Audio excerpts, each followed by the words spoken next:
오늘 하나님께서 주시는 말씀 창세기 27장 41절에서 28장 9절까지 보도록 하겠습니다. 창세기 27장 41절에서 28장 9절까지 봅니다. 하나님의 말씀이 다음과 같습니다. 그의 아버지가 야곱에게 축복한 그 축복으로 말미암아 에서가 야곱을 미워하여 심중에 이르기를 아버지를 복할 때가 가까웠은즉 내가 내 아우 야곱을 죽이리라 하였더니 맏아들 에서의 이 말이 리브가에게 들리매 이에 사람을 보내어 작은 아들 야곱을 불러 그에게 이르되 내 형 에서가 너를 죽여 그 한을 풀려 하니 내 아들아 내 말을 따라 일어나 하란으로 가서 내 오라버니 라반에게로 피신하여 내 형의 노가 풀리기까지 몇 날 동안 그와 함께 거주하라. 내 형의 분노가 풀려 내가 자기에게 행한 것을 잊어버리거든 내가 곧 사람을 보내어 너를 거기서 불러오리라. 어찌 하루에 너희 둘을 이르리라. 립가가 이삭에게 이르되 내가 햇사람의 딸들로 말미암아 내 삶이 싫어졌거늘 야곱이 만일 이 땅의 딸들 곧 그들과 같은 햇사람의 딸들 중에서 아내를 맞이하면 내 삶이 내게 무슨 재미가 있으리까. 이삭이 야곱을 불러 그에게 축복하고 또 당부하여 이르되 너는 가나안 사람의 딸들 중에서 아내를 맞이하지 말고 일어나 밧단 아람으로 가서 내 외조부 부두엘의 집에 이르러 거기서 내 외삼촌 라반의 딸 중에서 아내를 맞이하라. 전능하신 하나님이 내게 복을 주시어 내가 생육하고 번성하게 하여 내가 여러 족속을 이루게 하시고 아브라함에게 허락하신 복을 내게 주시되 너와 함께 네 자손에게도 주사 하나님이 아브라함에게 주신 땅 곧 내가 거류하는 땅을 내가 차지하게 하시기를 원하노라. 이에 이삭이 야곱을 보내매 그가 밧단 아람으로 가서 라반에게 이르렀으니 라반은 아람 사람 부두엘의 아들이요 야곱과 에서의 어머니 리브가의 오라비더라. 에서가 본즉 이삭이 야곱에게 축복하고 그를 밧단 아람으로 보내어 거기서 아내를 맞이하게 하였고 또 그에게 축복하고 명하기를 너는 가나안 사람의 딸들 중에서 아내를 맞이하지 말라 하였고 또 야곱이 부모의 명을 따라 밧단 아람으로 갔으며 에서가 또 본즉 가나안 사람의 딸들이 그의 아버지 이삭을 기쁘게 하지 못하는지라. 이에 에서가 이스마엘에게 가서 그 본처들 외에 아브라함의 아들 이스마엘의 딸이요 느바조스의 누인 마할랏을 아내로 맞이하였더라.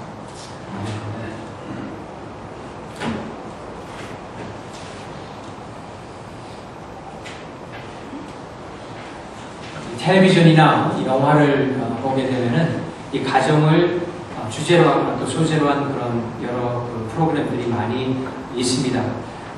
여러 가정에서 일어날 수 있는 일들을 재미있게 아니면은 아주 공감이 가게 그렇게 작가들이 쓰고 거기에 따라서 연기자들이 함으로 말미암아 많은 사람들에게 웃음도 주고 또 가정에 대해서 생각해 볼 수 있는 그런 시간도 가져다 주죠.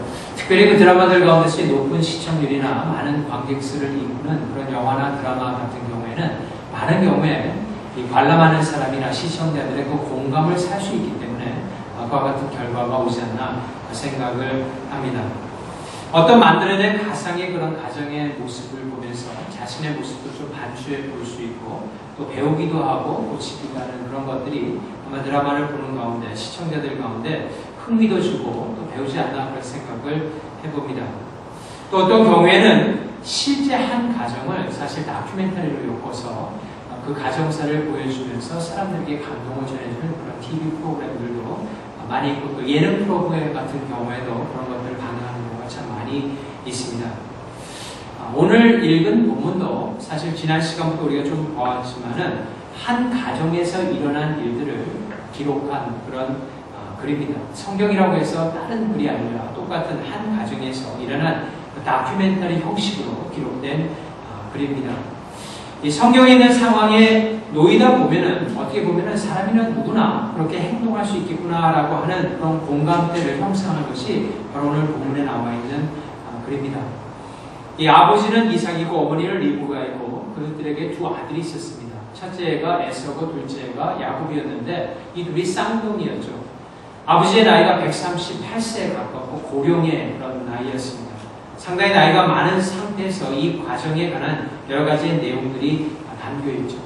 이 전에는 그 아버지, 이삭의 아버지는 아브라함의 그런 가정사가 담겨져 있습니다.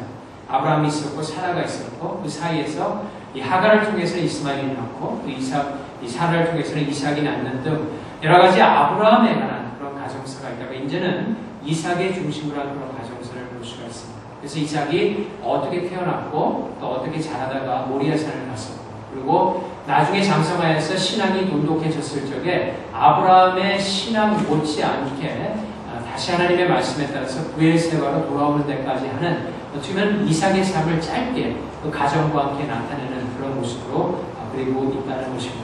그리고 나서 그가 이룬 가정 두 아이의 에서와 야곱을 통한 그런 사건들이 또 기록되어 있습니다. 특별히 야곱은 형의 장자권을 어떻게 속였는지 속임수를 써서 빼앗았는지를 볼 수가 있고 또 어머니의 계획하에 그런 일들이 다 이루어졌습니다. 그런데 우리가 이런 하나님의 말씀을 보면서 이런 생각을 좀 해볼 수가 있습니다. 이삭이라는 사람이 137년이라고 하는 오랜 세월을 살았는데 그들의 가정사 가운데 꼭 이런 좀 부정적인 얘기만 실려 있는 것이 좀 마음에 그렇게 석연치는 않다라는 것이죠. 137년 동안 살았으면은 가정이 살다 보면은 좋은 일도 있었을 텐데 잔치도 했었고 또 형제들 간에 좋은 일들도 있었을 텐데 그런 이야기는 하나도 나오지 않고 어떻게 보면은 형제 간의 불화에 관한 또 이 부정적인 그런 모습만을 담고 있다라는 것입니다. 결국 그 내용의 중심 가운데는 무엇이 있냐면은 아주 간단한 것이에요. 이 두 형제, 이 에서와 야곱이 서로 잘 살기 위해서 형제 간에 지켜야 되는 기본적인 어떤 그런 예의도 지키지 않고 서로 싸우다가 결국은 그 가정이 파산은 아니더라도 뿔뿔이 헤어져야 되는 그런 결과를 낳게 된다는 것입니다. 그것이 바로 이 본문에서 나오는 것이죠. 지난 시간에도 보였지만은 이 형 에서가 아우인 야곱을 왜 미워하게 되었는지의 사실이 오늘 본문을 잘 보다 보면은 우리가 충분히 이해할 수 있어요. 그런데 지난 시간에 이어서 이런 하나님께서 이삭이라고 하는 가정을 통해서 우리에게 전해주고자 하는 그런 교훈이 있다는 것이죠. 그 교훈이 무엇이냐? 그 중에 하나가 뭐냐면은 하나님께서는 아주 평범한 사람들을 쓰셔서 아주 비범한 일들을 한다는 것입니다. 하나님께서는 이 ordinary person, 어떻게 보면은 평범 이하의 사람들도 쓰셔서 하나님의 비범한 extraordinary한 그런 일들을 한다는 것이 하나님께서 성경을 통해서 또 나타내고자 하는 그런 말씀이라는 것이죠. 세상에서는 어떤 사람이 비범한 일들을 합니다. 그러면 세상은 그 사람을 주목하기 시작합니다. 그리고 그 사람을 어떻게 만들죠? 히어로로 만들어요. 영웅으로 만듭니다. 그래서 그 영웅을 중심으로 해서 많은 일들이 사실은 이루어집니다. 그런데 이 하나님의 나라의 원리는 그렇지가 않다는 것입니다. 어떤 사람이 큰 일을 합니다. 아브라함 같은 사람이 큰 일을 하고 이삭이 큰 일을 했어요. 하나님의 나라의 관점에서 봤을 때. 그런데 그 사람이 비범한 사람이라서 큰 일을 한 것이 아니라 아주 평범한 사람이었는데 하나님이 함께하니까 비범한 일을 해낼 수 있는 사람으로 변했다라는 것이 바로 성경이 우리에게 전하고자 하는 아주 중심적인 메시지입니다. 그래서 궁극적으로는 그런 평범한 사람을 통해서 하나님이 누구인가에 사람들의 관심이 집중될 수 있도록 하는 것이 바로 하나님의 복음을 전파하는 방법인 것입니다. 어떤 사람에게 집중하는 것이 아니라 그 사람 뒤에 있는 하나님께 집중하는 그런 방법으로 하나님께서는 사람들을 하나님께로 이끄신다는 것입니다. 이삭과 리브가 에서 야곱, 이 사람은 사실 굉장히 평범한 사람들이었어요. 세상 사람의 기준으로 봤을 때 거의 세상 사람과 같은 사람이었습니다. 어떻게 보면 좀 더 못한 그런 일들을 많이 했어요. 우리가 그 사람들 한번 어떻게 그런 일들을 꾸몄는가를 보고 그것을 통해서 또 하나님의 역사가 어떻게 일어나는가를 한번 보도록 하겠습니다. 먼저 이삭을 보면은 지난 시간에 보았지만은 하나님의 뜻을 알면서도 그 뜻을 어기고 자신의 뜻대로 형 에서에게 장자의 축복을 하고자 합니다.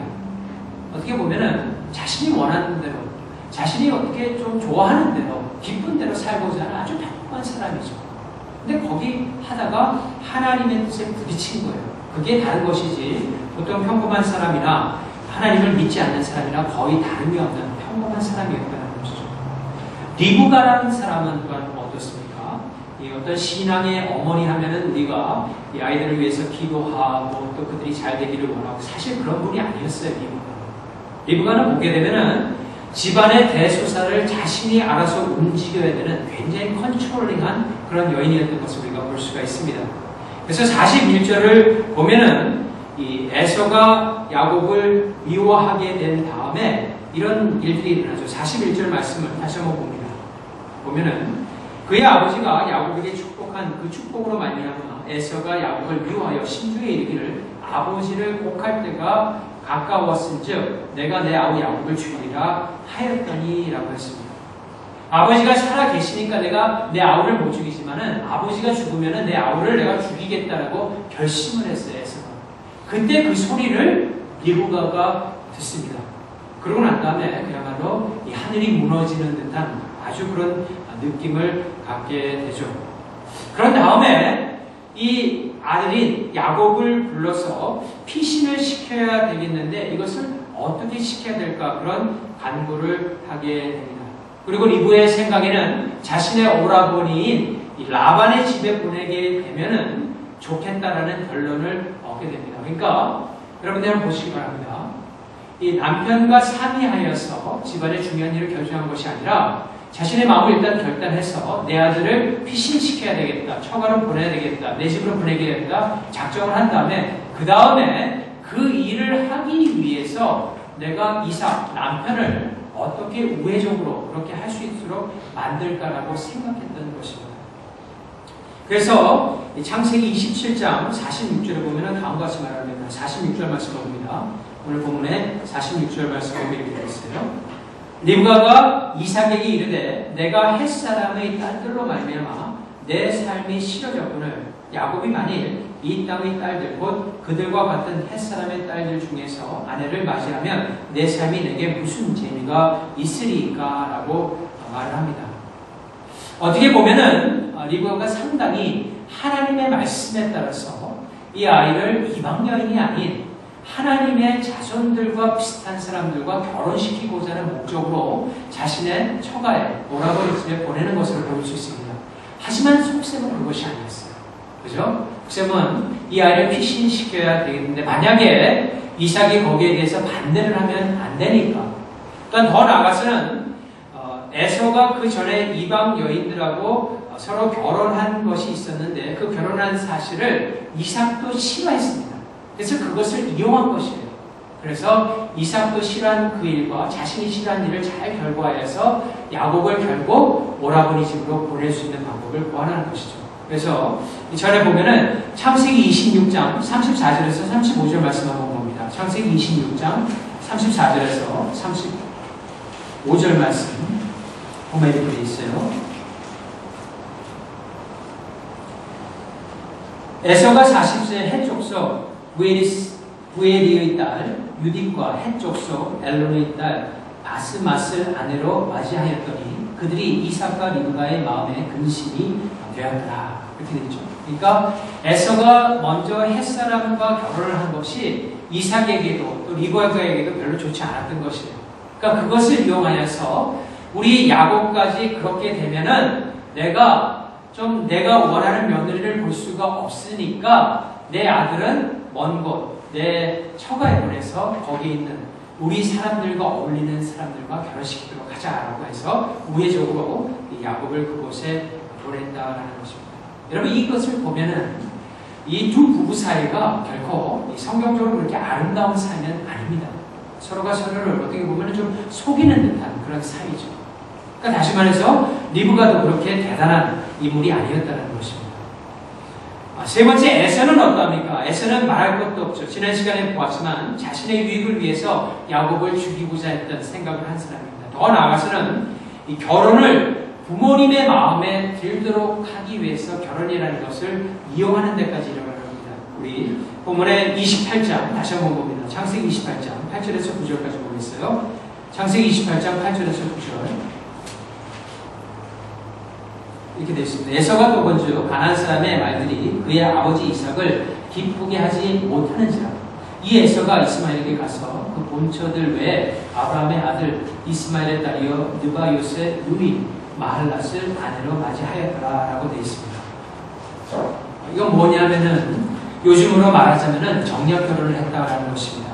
다시 말해서 사랑을 중심으로 한 그런 결혼이 아니라 이 부모님의 마음이 자기로부터 멀어지는 것. 왜냐하면 이삭이 상당한 거부였기 때문에 아버지가 가지고 있는 재산을 그래도 어느 정도 좀 물려받기 위해서는 아버지의 마음이 좀 자신의 마음 가운데 있어야 되기 때문에 아버지의 좀 마음을 사기 위해서 결혼을 하는데 그 정략 결혼으로 햇사람을 싫어하는 듯하니까 이스마엘은 그 아브라함의 아들이죠. 그러니까 이스마엘이 이 당시에 살아있었던 것이 아니라 이스마엘의 족속을 가리키는 것입니다. 아브라함의 핏줄에게 가서 거기에 적당한 사람을 골라서 결혼을 하게 되면은 이 아버지께서 나도 이렇게 아브라함의 사람과 결혼했다는 것으로 인해서 마음을 살 수 있을까 해서 그런 정략 결혼을 했다는 것입니다. 결코 그렇게 바람직한 행동이 아니죠.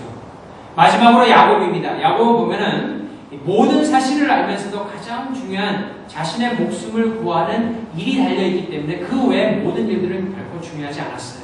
그래서 아버지인 이삭과 어머니인 리브가에게 자신의 모든 것을 어머니께는 알렸지만 이삭에게 알리지 않았습니다. 그리고 그냥 이삭이 하는 대로 가만히 있었어요. 어머니의 뜻에 따라서 그냥 움직였던 것이죠.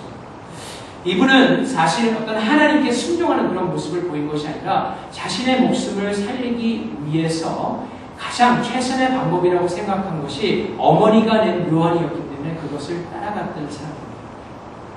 여러분, 이 네 사람을 보게 되면은 어떻습니까? 우리가 생각하는 그런 이상적인 크리스천의 가정은 결코 아니라는 것입니다. 어떻게 보면은 유교 전통 가운데서 이 충과 효를 잘 배우고 또 형제간의 우애를 중요시 여겼던 그런 가통 있는 집안에서 자란 사람들보다 훨씬 못한 그런 모습을 사실 보여주고 있습니다.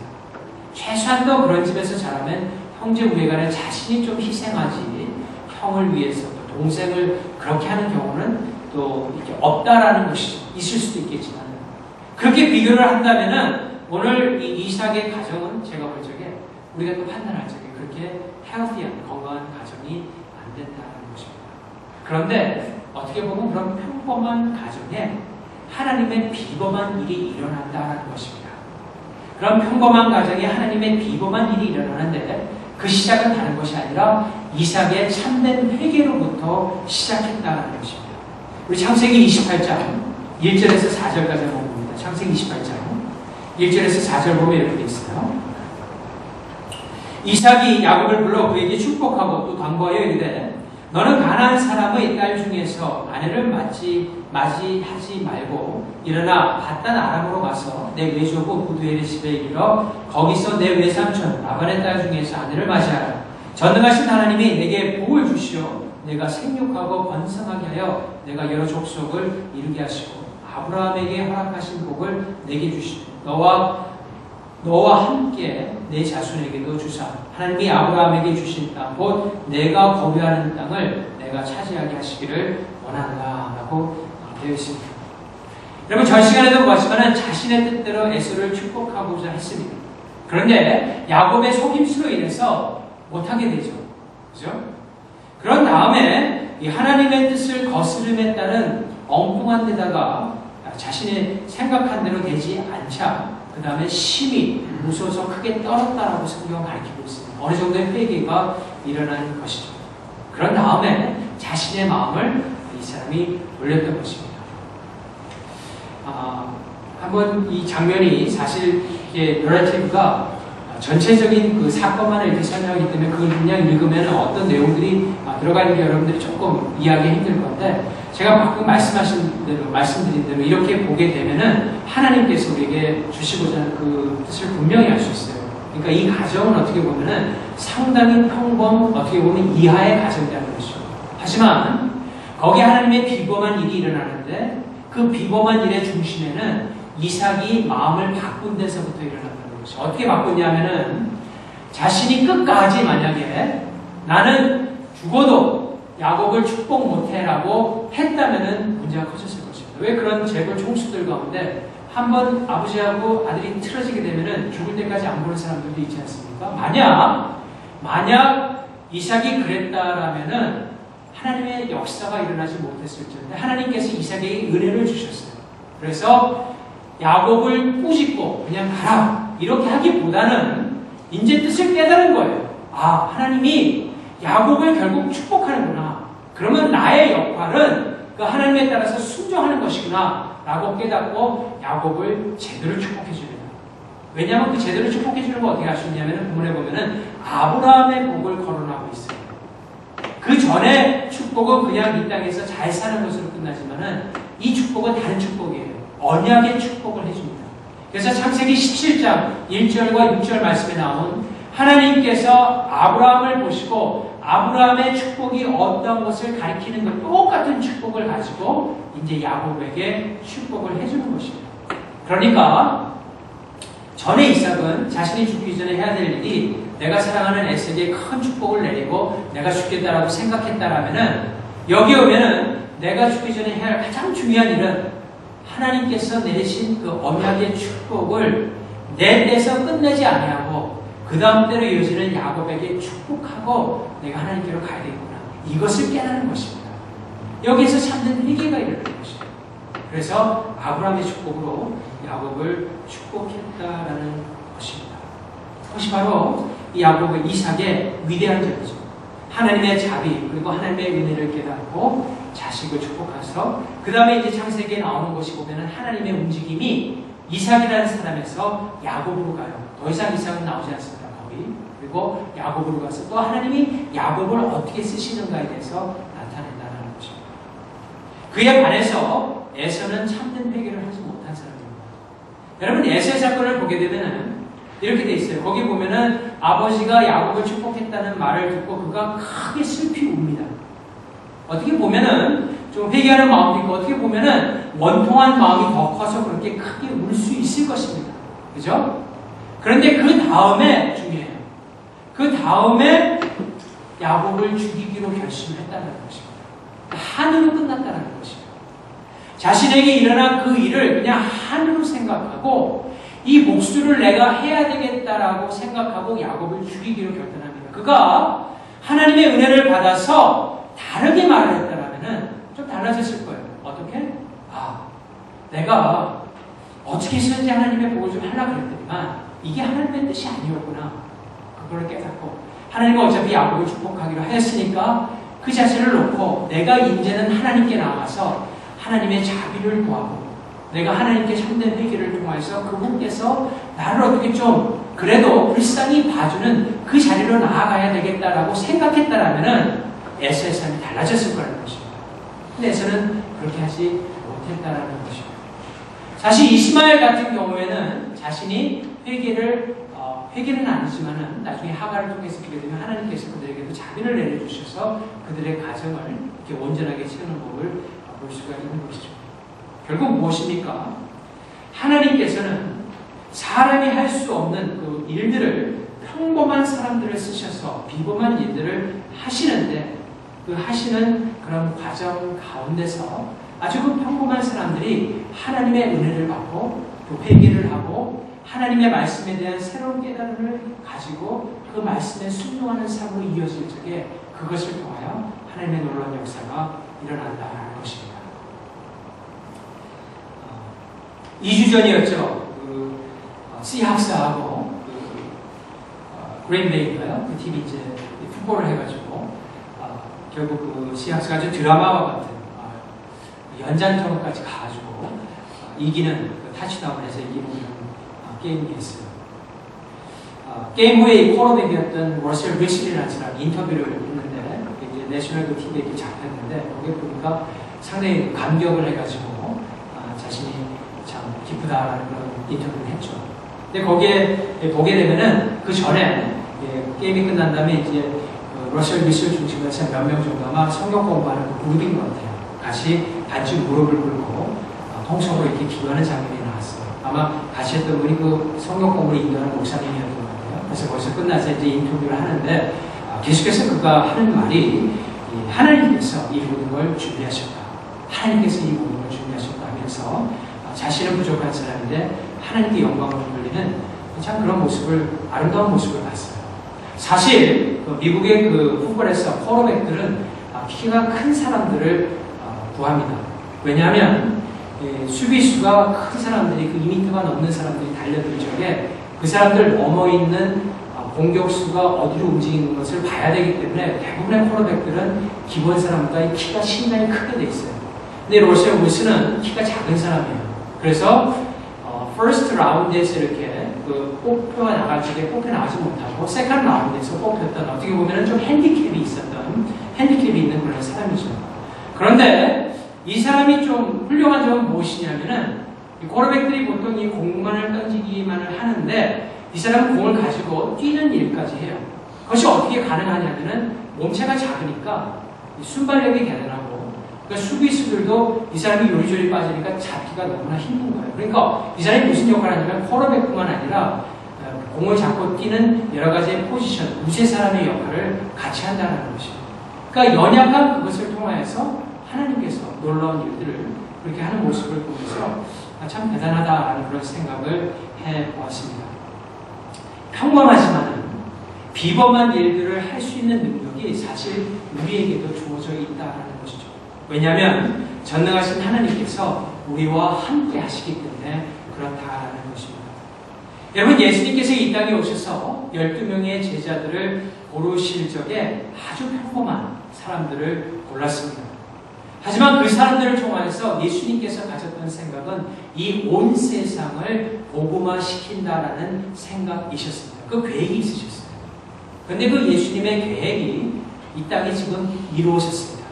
그래서 우리도 예수님을 믿게 되고, 이제 그 예수 그리스도를 우리도 하나님의 능력으로 사람들에게 전할 수 있는 자리에까지 이르를 수 있게 되었다는 것입니다. 사랑하는 성도 여러분, 그 일을 위해서 우리가 모여서 이 하나님의 복된 일들을 해나갈 적에 지체를 올 한 해 우리가 교회를 세우는 지체를 더 세워나가자라는 그런 마음으로 우리가 해나갈 적에 서로 사랑하고 또 서로 섬기며 이 교회, 주님의 아름다운 교회를 세워나가다 보면은 주님께서 우리를 통한 참 놀라운 일들을 분명히 하실 것입니다. 그런 주님의 능력을 우리가 기대하면서 새롭게 시작하는 한 주간도 주님과 함께 믿음으로 출발하는 여러분 다 되시기를 주님의 이름으로 축원합니다.